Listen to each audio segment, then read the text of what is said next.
From 11th standard point of view, मग आपलं जे बालभारती वगैरे जे बुक आहे, ओके, बालभारती अँड ऑल, तर त्याच्यामध्ये तुम्हाला कशा प्रकारे प्रेझेंट करायचं आहे त्याच्याबद्दल आज आपण चर्चा करणार आहोत. ठीक आहे. हा, बाकी लोकांनी ज्यांनी चुकून प्रेझेंटेशन झालं असेल त्यांनी प्रेझेंटेशन ऑफ करा तुमचं. ठीक आहे. स्टॉप प्रेझेंटिंग करा. चुकून प्रेझेंटेशन चालू आहे त्यांनी स्टॉप प्रेझेंटिंग करून टाका. ठीक आहे. ओके, चलो. सो 11th, आता 10th स्टँडर्ड आणि 11th 12th मध्ये थोडासा फरक आहे. इंग्लिश थोडंसं हायर लेवलचं असणार आहे त्याच्यामध्ये. ठीक आहे. इंग्लिश थोडंसं हायर लेवलचं तुम्हाला मिळेल त्याच्यामध्ये. ठीक आहे. थोडंसं इंग्लिश तुमचं हाय लेवलचं. ओके.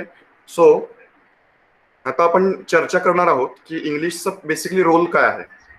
म्हणजे तुम्हाला काय वाटतं, इंग्लिशचं वेटेज आहे का तुमच्या याच्यामध्ये? म्हणजे इंग्लिश फक्त म्हणजे तुम्ही फिजिक्स, केमिस्ट्री, मॅथमॅटिक्स, बायोचा पण अभ्यास केला पाहिजे की इंग्लिशचा सुद्धा अभ्यास केला पाहिजे? तुमचं मत काय आहे त्याच्यामध्ये? हा, बोला, तोंडी बोला, ओरली बोला.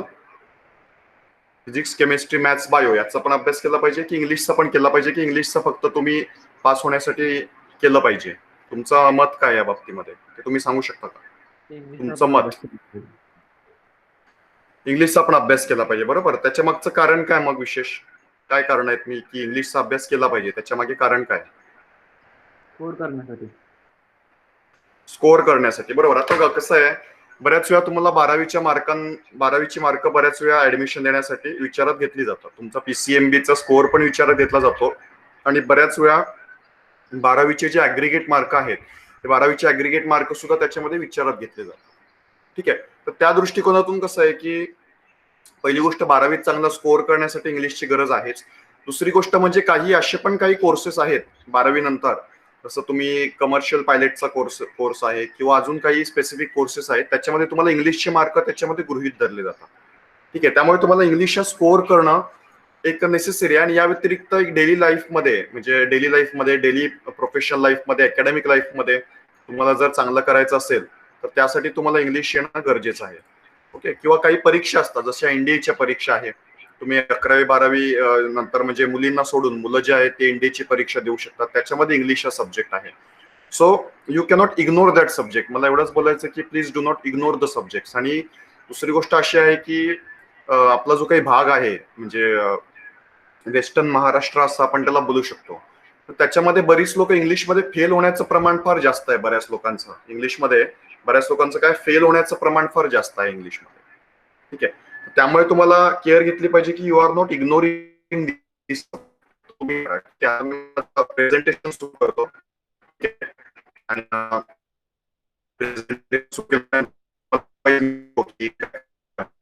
अभ्यास करायचा.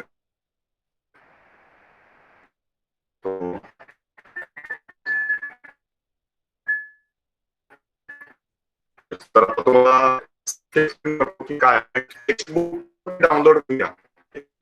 टेक्स्टबुक सुद्धा तुम्हाला आता मी दिसते सर्वांना? मला दिसते का सर्वांना?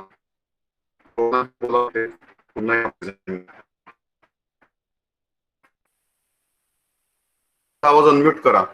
ज्यांना बोलायचं आहे त्यांनी आवाज अनम्यूट करून घ्या स्वतःचा. ठीक आहे.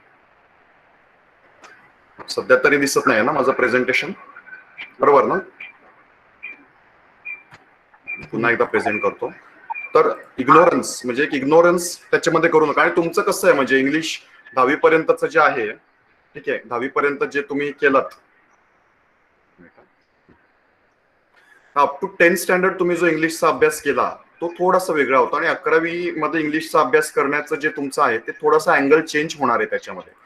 एक म्हणजे 10वी मध्ये कसं आहे की मार्क मिळाले पाहिजे तेवढंच इंटेन्शन त्याच्यामध्ये होतं, पण आता तुमचं इंटेन्शन वेगळं होणार आहे. आय होप माझी स्क्रीन आता प्रेझेंट होते सर्वांना. 2 मिनिटांमध्ये स्क्रीन प्रेझेंट होईल. स्क्रीन दिसली सर्वांना?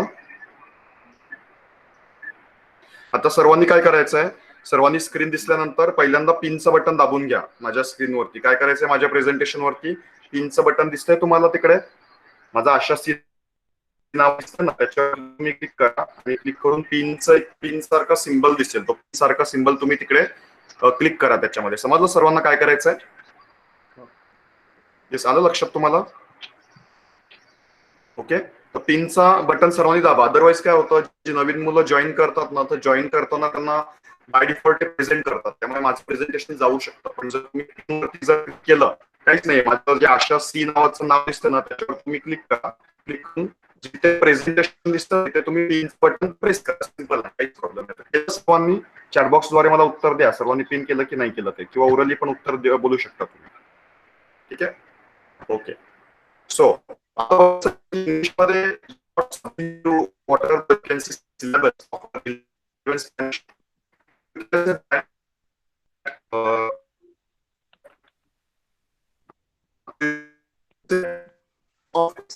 English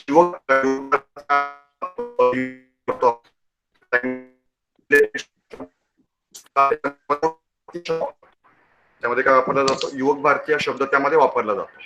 ठीक आहे.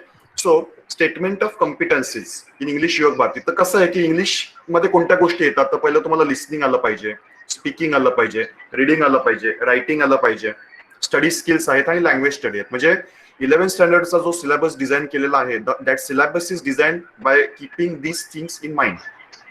ओके, म्हणजे मुलांमध्ये एक स्टुडंट्समध्ये एक ओव्हरऑल डेव्हलपमेंट झाली पाहिजे वाया listening, speaking, reading, writing, study skills and language skills याच्या मार्फत.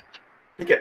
सो त्यासाठी तुम्हाला इंग्लिश गरजेचं आहे. गरजेचं म्हणजे आपण बोलू शकतो की जे काही आपले बोर्डाचे जे काही शिक्षक आहेत, ज्यांनी हे सिलेबस आणि बुक डिझाईन केलेलं आहे, त्यांनी या सगळ्या गोष्टी लक्षात ठेवलेल्या आहेत. आणि ऑफकोर्स या गोष्टी कोणत्याही व्यक्तीला जर येत असतील, त्याला काहीच म्हणजे अडचण येऊ नाही शकत त्यांच्या अकॅडमिक लाईफमध्ये आणि प्रोफेशनल लाईफमध्ये सुद्धा. ठीक आहे. त्यानंतर आता लँग्वेज स्टडी म्हटल्यानंतर त्याच्यात कोणता भाग येतो, लँग्वेज स्टडी म्हटल्यानंतर त्याच्यामध्ये कोणता भाग येतो. आता तुमचं आपण जर असं रिव्हिजन घेऊ, किंवा तुमची कितपत तुम्हाला आठवतं इंग्लिशचं ते थोडंसं इथून समजेल. Okay, parts of speech. Parts of speech. What do you mean by parts of speech? Can you tell me what do you mean by parts of speech? You all have studied parts of speech. So what do you mean by parts of speech? You can give me oral answers or you can give me in a chat box. दोन्हीकडे माझं लक्ष आहे.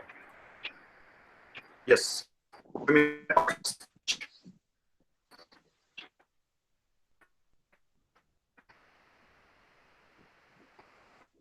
Yes. Anyone would like to give answer? What do you mean by parts of speech?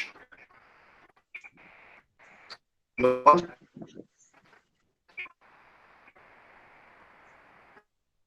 Yes.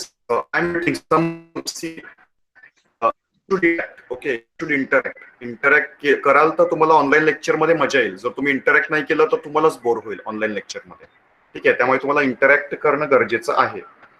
Okay, पुरुष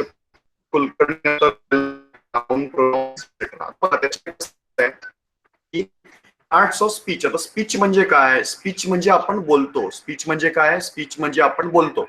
आपण जे काही sentence बोलतो, whatever we speak is called as speech.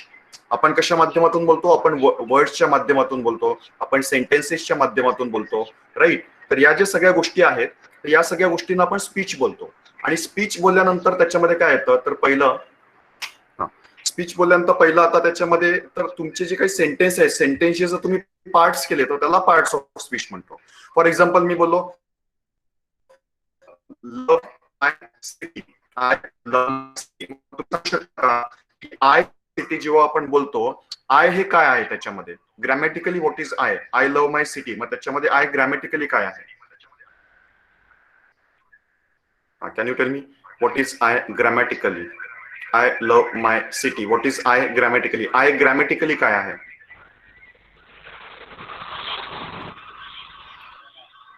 I pronoun आहे. Yes, I is a pronoun and I is called as a first pronoun.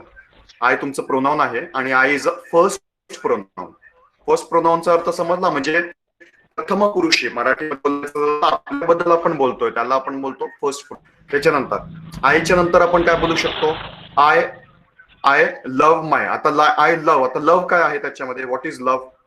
I love my city, so what is love? I love my city, what is love? बोलू शकतो.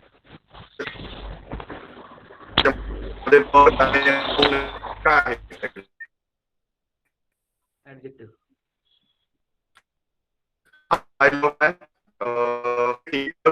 Object adjective. ठीक आहे. What do you mean by adjective?